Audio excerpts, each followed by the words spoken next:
उत्तर प्रदेश में पांचवें चरण के 11 जिलों की 61 सीटों पर मतदान पूरा हो चुका है और अब परिणाम का हमें इंतजार करना होगा। लेकिन अमेठी, अयोध्या, बहराइच, बाराबंकी, चित्रकूट में 59.64% और 55.77% के साथ, मतलब यह हुआ कि अभी चित्रकूट में सबसे ज्यादा मतदान हुआ है। कुल मतदान 53.98% यानी कि 54% के आसपास रहा है। श्रावस्ती में 87.24% वोटिंग दर्ज की गई है। तो ये 5 बजे तक के आंकड़े हैं, ये थोड़े से आंकड़े आगे पीछे होंगे क्योंकि 6 बजे तक वोटिंग हुई है और 6 बजे तक अगर वोटिंग हुई है तो वो आंकड़े थोड़े से बदलेंगे, लेकिन बहुत ज्यादा नहीं। 54% अभी है, तो मान लीजिए थोड़ा सा आगे पीछे हो सकता है, ये 55-56% जा सकता है या इससे थोड़ा सा आगे जाएगा, लेकिन उसके लिए अभी हमें थोड़ा सा इंतजार करना होगा।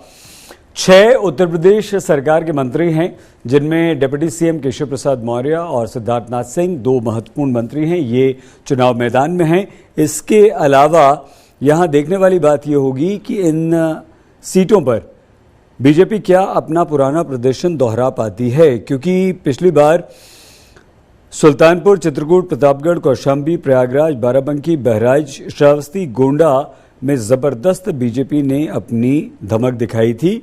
तो इन 61 सीटों पर अब देखना यह होगा कि बीजेपी कितना कमाल करती है या अखिलेश यादव जो हैं वो बीजेपी के गढ़ में या पिछली बार की उसकी सीटों में सेंध लगाते हैं।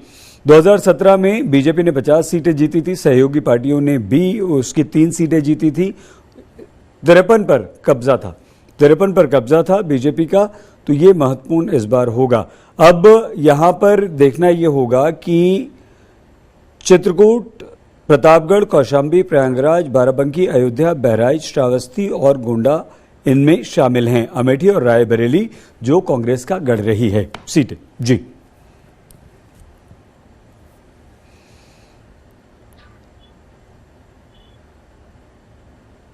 आइए सीधे हम हमारे मेहमानों से आपको मिलवा दें। वरिष्ठ पत्रकार विजय त्रिवेदी जी इस वक्त हमारे साथ जुड़ चुके हैं और विनोद अग्निहोत्री जी, वरिष्ठ पत्रकार, कुछ ही देर में हमारे साथ जुड़ेंगे। विजय जी, हमने ये मतदान प्रतिशत तो आपको बता दिया, लगभग 54% और 1 घंटे का बाकी है, थोड़ा सा 1-2% आप आगे पीछे कर लीजिए। मतदान से हम किस तरह से राजनीतिक वोटरों के रुझान का अंदाजा लगाते हैं? जी सही साहब, जो आपने बताया, वैसे तो इन वोटिंग टर्नआउट से नतीजे बिल्कुल वैसे ही बने, वो नहीं होता, लेकिन एक आम परसेप्शन ये होता है कि यदि वोटिंग परसेंटेज ज्यादा होता है तो वो एक बदलाव की निशानी होता है। मतलब लगता है कि जो सरकार है मौजूदा, उसके खिलाफ एंटी इनकम्बेंसी का असर ज्यादा है, वो हो सकता है। और वोटिंग कम होती है तो सरकार को फायदा होता है। लेकिन यहाँ एक और उसमें नोट है, वो ये है, क्योंकि ये आपने जैसे जिक्र किया 61 में से 50 सीटें और 53 सीटें के लिए भारतीय जनता पार्टी के पास थी, तो वो यदि वोटिंग परसेंटेज कम हुआ है तो इसका मतलब उनका जो वोटर है, बीजेपी का जो वोट है, वो भी शायद कम निकला हो बाहर।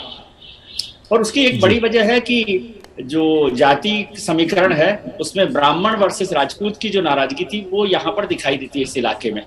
तो ब्राह्मण वोट यदि किसी और के पास नहीं जाता तो वो बीजेपी के खिलाफ बंद हो जाता है अपने कमरे में और वोट डालने नहीं जाता, तो वो महत्वपूर्ण है। लेकिन ये चरण जो है बहुत महत्वपूर्ण है भारतीय जनता पार्टी को आगे सरकार बनाने के लिए, क्योंकि इसके बाद के जो दोनों चरण है 6 और 7, उसमें जातीय समीकरणों पर बहुत असर है और इस बार समाजवादी पार्टी उसमें काफी फेरबदल कर सकती है चुनाव नतीजों।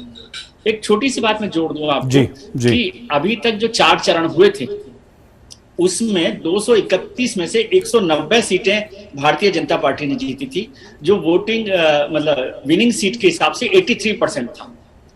और अब जो 5th, 6th, 7th 3 फेज हैं, इसमें 173 सीटें हैं और उसमें से 120 सीटें भारतीय जनता पार्टी के पास थी, जो 71% है।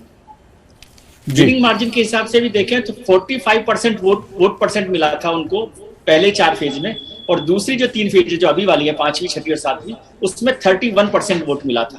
तो मतलब बीजेपी का वोट परसेंटेज कम था। एक इसी में और एक फैक्टर है कि जो भारतीय जनता पार्टी ने पिछली बार 30,000 के मार्जिन से सीटें जीती थी, मतलब 30,000 और उससे ज्यादा मार्जिन से जीती थी, उसमें से 50% सीटें पहले 4 चरण की थी।